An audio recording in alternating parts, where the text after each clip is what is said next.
Levante a voz. Conosco o Dr. Marcos Cerqueira, cardiologista, atende no IMDI Cardio Center, e hoje falando sobre o infarto do miocárdio. Eu gostaria de começar, doutor, perguntando o que é. A gente sempre ouve falar de problemas cardíacos, problemas relacionados ao coração.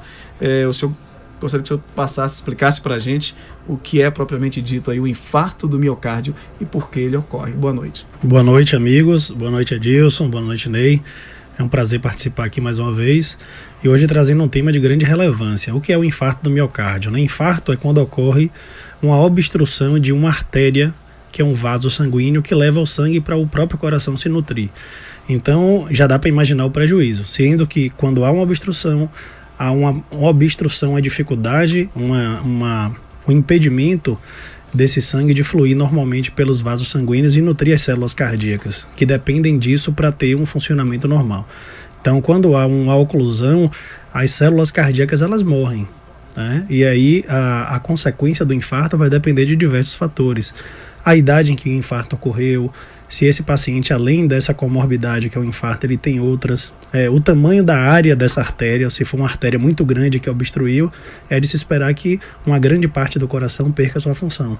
Enquanto que se houver um ramo pequeno que obstruiu, provavelmente esse paciente vai ter consequências menores.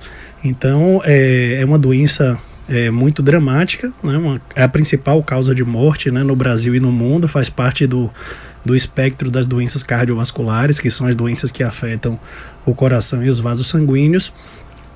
Cerca de 1/3 das mortes no Brasil e no mundo decorrem de infarto e AVC. Então daí a grande importância de estar trazendo esse tema aqui para que todos conheçam e possam tomar as providências no caso de estar sofrendo um infarto. Agora, quais são os sintomas? Como a pessoa pode perceber que está infartando? O principal sintoma, Edilson, essa pergunta é maravilhosa, é a dor no peito. Então, aquele paciente que muitas vezes idoso, é mais comum no sexo masculino, paciente com múltiplas comorbidades, ou seja, hipertenso, diabético, tabagista, obeso, sedentário, às vezes com histórico familiar e que de uma hora para outra ele experimenta uma dor no peito. Normalmente uma dor opressiva, uma dor em aperto na região central do peito, mas que pode também se irradiar para as costas, para a região do pescoço, para os braços.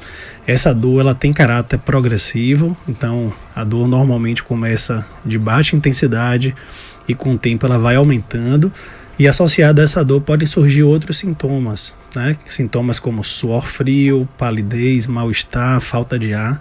Em alguns casos mais graves, desmaios e até a morte, né, do próprio paciente. Agora, tem algum risco de algum outro problema ser confundido, sintomas de algum outro problema que não seja especificamente o infarto, ser confundido com o infarto? Com certeza, né? De cada 10 dores no peito, vamos dizer que uma delas se refere à dor cardíaca. As outras são dores de origem muscular. É possível a pessoa que está sentindo, está sofrendo, está cometido daquela dor, ter aquela percepção? Eu diria que esse papel é do médico. Né? Eu diria que se o paciente ele apresenta uma dor com essas características e algumas vezes essa dor ela pode ser diferente, ela pode vir numa queimação, uma dor tipo pontada, uma dor diferente em pacientes idosos, pacientes diabéticos, às vezes ele pode nem ter dor, imagina só, você pode ter simplesmente um mal-estar, um desconforto, uma sensação de angústia no peito. Às vezes o paciente ele não chega, doutor, eu tô com dor, eu tô com angústia, um desconforto, e o médico não pode menosprezar jamais esse sintoma, pela epidemiologia, pela grande frequência na nossa população. Então, quando chega um paciente com dor no peito, até prova em contrário, isso deve ser tratado como a doença mais grave, que no caso é o infarto. Ele deve ser submetido então a uma avaliação médica, né? O médico vai fazer um exame clínico, vai colher uma história bem colhida para saber se essa dor tem característica de fato de uma dor típica do coração, e a partir daí vão ser feitos exames. Os principais são o eletrocardiograma, tá? Que é um exame simples, barato, mas que traz pistas importantes a respeito disso.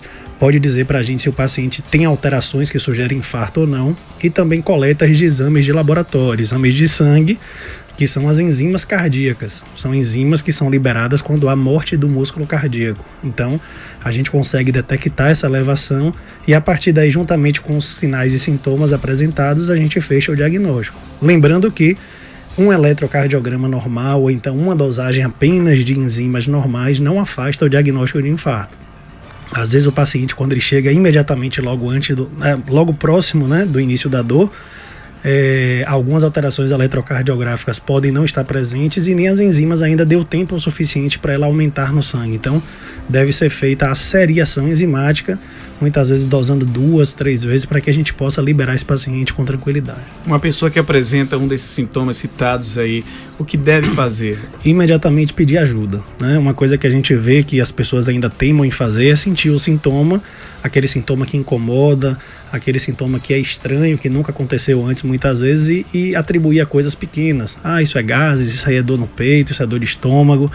E acaba perdendo um tempo precioso, né? Se tem um Nesse ditado, caso, o tempo é essencial, né? Se tem um ditado que tempo é dinheiro, em relação ao coração, tempo é músculo. O que quer dizer isso? Quanto mais tempo se passa, mais músculo cardíaco se perde e pior são as consequências. Então, é recomendado que o paciente, ao sentir os primeiros sintomas, ele peça por ajuda. Não recomendamos que ele saia por conta própria, andando, tome o carro, ele liga para o SAMU 192, pede para algum familiar encaminhar para o posto de saúde, para o hospital mais próximo, porque ele vai ser avaliado, tomadas todas as providências. E quais são os principais fatores de risco? Eu já falei alguns deles aqui. Existem fatores de risco modificáveis e não modificáveis. Não modificáveis, idade, a raça, né? O sexo é maior na raça negra, maior no sexo masculino, maior nos pacientes de maior idade.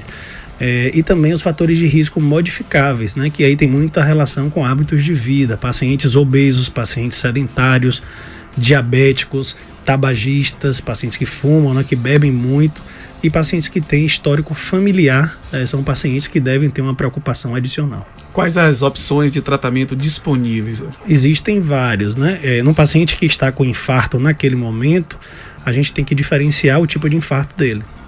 Existem tipos de infarto que levam a uma necessidade de uso de medicações que dissolvem o coágulo, né, imediatamente, são chamadas medicações trombolíticas, ou a realizar a angioplastia, que é uma tentativa de, através da técnica do cateterismo, abrir aquela artéria e colocar uma prótese metálica que é chamada stent. E existem infartos que não precisam fazer de urgência esse cateterismo, não há indicação de angioplastia, e esses pacientes muitas vezes eles são acompanhados e tratados clinicamente com medicações. Agora eu gostaria que você trouxesse para a gente aquelas dicas essenciais para que se possa prevenir a doença. Digamos que aqueles pacientes que apresentam os fatores de risco já citados anteriormente, que tomem as devidas providências. Quem tem hipertensão, que controle a sua hipertensão.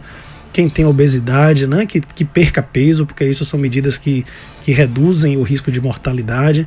Pacientes que estão sedentários passem a praticar uma atividade física, claro, sob supervisão médica, com acompanhamento de um profissional de educação física.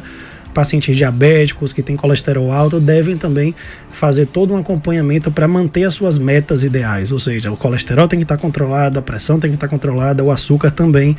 E fazendo isso, a gente consegue reduzir, bem como eliminar o hábito de fumar, né? O tabagismo, que é o hábito de consumo de cigarros, ele aumenta muito a atividade inflamatória vascular. Então os vasos sanguíneos ficam mais inflamados e mais inflamados formam-se placas de gordura com maior facilidade.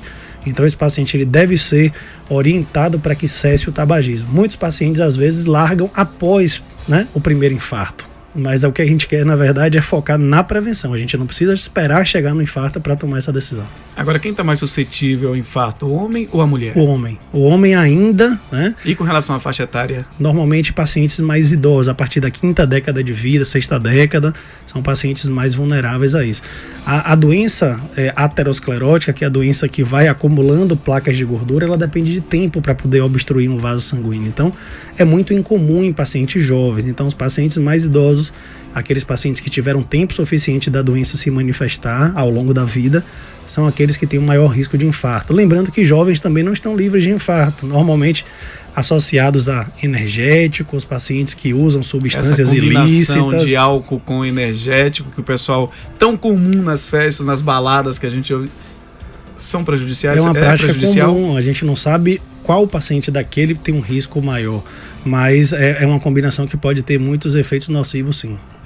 Ok, doutor Marcos, nós agradecemos mais uma vez a sua presença, né? E na próxima sexta, o tema, na verdade, tem sugere uma série de questionamentos, de dúvidas também, mas em outras oportunidades nós teremos poderíamos falar um pouco mais sobre esse problema que acomete tanta gente, né? O número de pessoas que morrem em virtude de problemas cardíacos, de infarto, é relativamente grande, é muito grande, né? Com certeza. E a maneira mais eficaz da gente combater o infarto é combater os fatores de risco. Então, daí a necessidade de focar na questão da prevenção, do acompanhamento médico, para que a gente possa evitar esse futuro catastrófico. Mudança de hábitos alimentares, hábitos de vida, certamente vai prevenir essa doença, né? Com certeza. Ajuda bastante a reduzir os números. Levante a voz.